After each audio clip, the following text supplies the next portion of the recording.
kursi Ketua Umum Partai Golkar menjadi rebutan seusai Airlangga Hartarto mengundurkan diri. Nantinya, ada beberapa nama yang diprediksi akan menjadi suksesor dari Airlangga.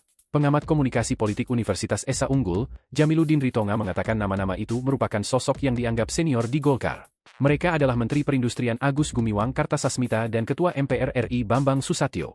Pengganti Airlangga ada dua sosok yang punya kapasitas baik, kata Jamiluddin saat dikonfirmasi, Minggu, 11 Agustus 2024. Ia menyampaikan kedua elit Golkar tersebut dianggap sebagai sosok yang berpengalaman.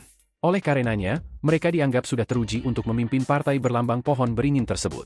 Di eksternal, Agus Gumiwang berpengalaman sebagai menteri, sementara Bamsud berpengalaman memimpin DPR dan sekarang MPR, jelasnya.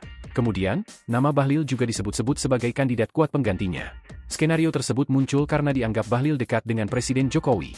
Bahlil merupakan Menteri Investasi atau Kepala Badan Koordinasi Penanaman Modal di Kabinet Indonesia Maju 2019 hingga 2024. Bahlil pernah aktif menjadi kader Partai Golkar, tetapi mengundurkan diri pada 2009. Saat ini dia tidak berafiliasi dengan partai politik manapun.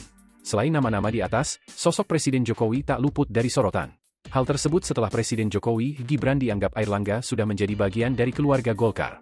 Pernyataan tersebut diungkap Airlangga pada April 2024 lalu. Bagi kami Pak Jokowi dan Mas Gibran itu sudah masuk dalam keluarga besar Golkar, ujar Airlangga, Rabu, 24 April 2024. Download Tribun X sekarang, menghadirkan lokal menjadi Indonesia.